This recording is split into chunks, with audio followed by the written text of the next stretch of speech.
but I have written a book called Dead Low Tide. This is my 13th book. It is a sequel to a book called The Hunt Club, which came out in 1998. And it was a story of a 15-year-old kid named Eugene Dillard and his blind uncle, Unc. And his actual name is Parker Dillard. But it was an interesting book. It was my seventh book that I'd written. And it was before the whole Oprah phenomenon. It was my go at a murder mystery. And when I was writing it, when I tell people ask, what do you write about? And generally speaking, the plot synopsis of my novels is a husband and wife standing in the kitchen thinking about things. That's basically the plot synopsis for the books that I write. But with The Hunt Club, I tried to write a murder mystery because I love murder mysteries. Tony Hillerman is one of my favorite authors. I don't know if you know Tony Hillerman. But he uses landscape and compelling characters to tell a good story. I wrote about this 15-year-old kid and his uncle who owned a hunt club. His uncle owns this hunt club, which is just a tract of land outside Charleston and Jacksonboro. And Eugene is the narrator of the story, and lives in North Charleston. He's got a major chip on his shoulder because he's from North Charleston. If you know Charleston at all, basically speaking, if you live in North Charleston, you have a chip on your shoulder because Charleston always gets all the great press, and North Charleston doesn't. But it's coming around. We live in Hanahan now, which is right next door to North Charleston. But when I turned it into my agent, I kept saying, I'm writing a murder mystery. I turned it into my agent. She said, this isn't a murder mystery, it's another Bret Lott novel. And what she meant was that at the core, it's about family. It's about how a family works and what Eugene, the narrator, the 15-year-old kid, realizes about his family and the people he loves. Involving a dead body and car chases. I call it a redneck on redneck crime spree is basically what that novel is about. I went on then to write, this is the 13th book, so I wrote 4 more books. But all that while, there was always this kid named Eugene who was haunting me, and I wanted to know what happened to him, what was his story, and I had these stories of these books that I wanted to write, and I wrote them, and I turned around and said, I really wonder what Eugene Dillard is up to. And my wife and I were kayaking. We live in Hanahan. This was after we got back from LSU. I moved to Charleston in '86, and then in 2004, LSU called and asked if I would edit Southern Review, and went there for 3 years until '07.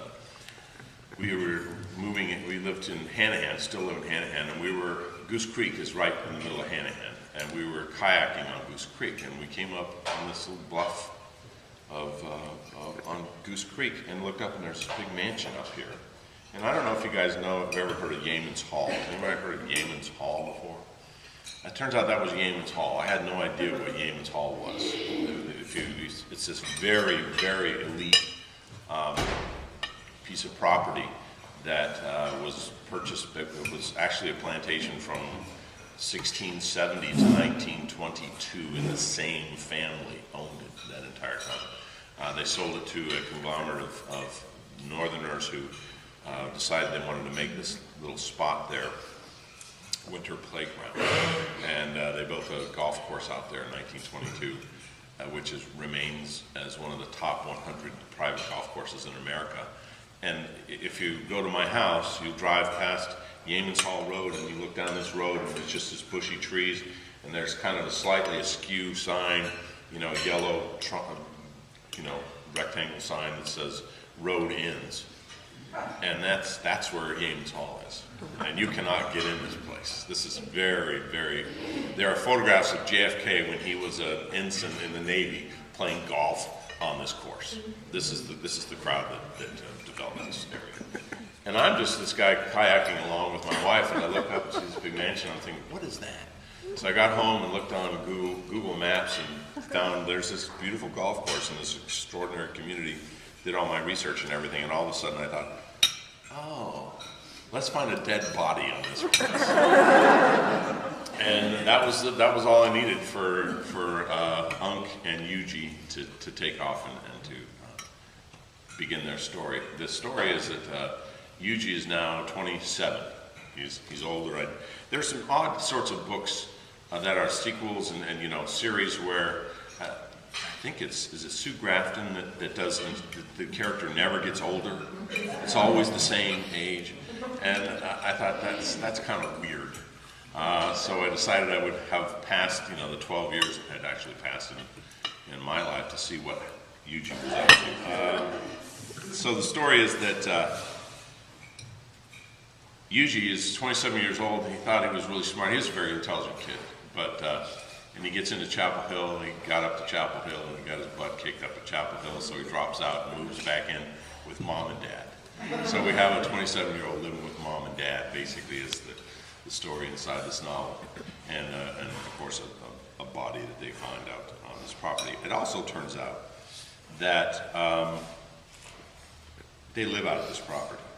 In the hunt club, he has this giant chip on his shoulder because they own this hunt club, and they cater to the South Abroad crowd. All these lawyers and doctors and everything show up out at Jackson Grove to this hunt club. Unc and Yuji take them out and drop them off like at hunt clubs, and then they run dogs through the woods and scare up the deer, and then they shoot at them. So he's got this big chip on his shoulder about being sort of like this servant class. But as it turns out, in the course of the novel, what has happened is that they actually realize, by hook and by crook, are the money class themselves. They find themselves very wealthy. And Yuji finds himself living with mom and dad and being well off. So he's got this double chip on his shoulder. It's like, I don't really like these people, but I'm one of these people now. So they actually live at what I call Landgrave Hall. I didn't have the guts to call it Yemen's Hall because I wanted to change some things on the property. But he finds himself living out on Landgrave Hall. So what they're doing is they're trying to sneak onto this golf course. Unc doesn't like to golf in front of people. He's blind, and he loves to golf, but Yuji has to take care of him to go golfing. So every few nights they sneak onto their own property and go, because Unc doesn't want anybody to know that he's out there golfing because he's too proud to golf in daylight. And there actually is a United States Blind Golfers Association. And at first I was writing this, I was thinking, you know, what would this interesting thing, how can I use this golf course? And I thought, yeah, that's Unc. He's too proud to let anybody know. And so I invented him golfing, blind golfer. And as soon as I wrote the scene, I thought, there's no way that I invented that. And I go online, there's a huge international association. And it involves a coach and you golf. And these guys are scratch golfers too. It's not like they're golfing 123. They are in the 70s, they're in the 80s. They're golfing extraordinarily well. We have a coach, he sets you up, he tells you what's going on. So, but part of being a writer is this idea of being an outsider. I think every writer that I know thinks of himself as kind of somebody on the outside looking in. Right, Josephine Humphreys is one of my all-time favorite writers, and she's at the white molten center of Charleston. But she considers herself a person on the outside looking in, even within the center of Charleston, and that's, I think, what makes her work really brilliant, is somebody on the inside who's not really on the inside looking out, or looking in. And if you know anything about Charleston, I've been there since 1986. I am not from Charleston. I will never be from Charleston. Although you just read a line in there where they cut the light off. They don't say that up north. That's true. Well, also, my dad's from Mississippi, my mom's from Texas. We all grew up in this enclave out in Los Angeles. I'm from Los Angeles originally, I was born out there. So I grew up saying yes ma'am, no ma'am, no sir. I grew up with grits. I grew up with fried pork chops for breakfast. I grew up with sweet tea. So, you know, I learned all that stuff, and I was a very odd kid in California in grade school. What are grits? Kids want to know what are grits. So, but anyway, it was pretty interesting. Fairly early on, not being from that kind of, we were talking about history, not being from a culture that really banks too much on history. I'm a native Californian, but there's not a whole lot of that going on out there. So there's not a whole lot, there are in certain circles, dwelling on who you are and where you're from and what your family, how long your family's been in place there. And so one day after, Melanie and I used to get invited to these cocktail parties south of Broad when we first got there. I was writer in residence at the college. It was this new position. I was this young guy, had just published first book and a second, third book. And we used to get invited to cocktail parties south Broad, and it was fun, it was interesting, but we kept getting invited to these parties to people that we didn't know. And one day a woman called up and said, you know, I've been told I need to invite you to our party. And I said, thank you very much, I'm very flattered. Do I know you? And she goes, no, I don't know. I don't know you either. And I realized that we were kind of like furniture. We were kind of like this, you know, sock puppet performances. I was a writer. We invite the writer to our parties. And so at that point, Melanie and I kind of had the scales fall from our eyes, and we realized we're just kind of decoration. And that sort of, that is really sort of infused my whole writing life. And pretty early on, about the third year we were living there, I was driving from, we lived in Mount Pleasant, driving up from the college on East Bay, actually on Meeting Street. They had the old bridges, and there was a lane dedicated, just one lane to getting on that bridge. And there's a Piggly Wiggly over on the left. I don't know if you recognize that area, but it's up on the north end of the peninsula. It's very, not a good part of town. And I remember looking out my car window and seeing at a bus stop, like about 50 people, all of them African Americans, except for 3 whites there.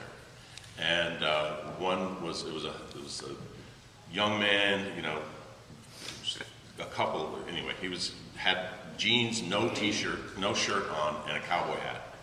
And the woman with him had long, straight hair and a rainbow tube top. And they had a toddler with them. And the little toddler was, all he had on was a diaper and cowboy boots. Oh, and I really remember looking out the window and thinking, that's the Charleston I want to write about. This is Charleston too. But Charleston, when you talk about Charleston, you automatically think about the carriage rides, and you think about, you know, the Edmund Alston House, and you think of you know, all the really beautiful things, but there's a whole community, a whole, you know, zone of people that don't get talked about a lot. And I knew that was what I was going to write about. Now, lo and behold, I sat on that image, and just as an observation point, this was probably would be 1988 that I saw that happen. I was writing this book, and I came to a point where Yuji and his mom and uncle have found out that they actually are, again, it's in the book, they are blue bloods, and so they're allowed to move into Landgrave Hall. This is their story. Landgrave, actually, Yeaman's Hall is very particular about who lives there. There's a whole set of rules. The homeowners association there is very strict.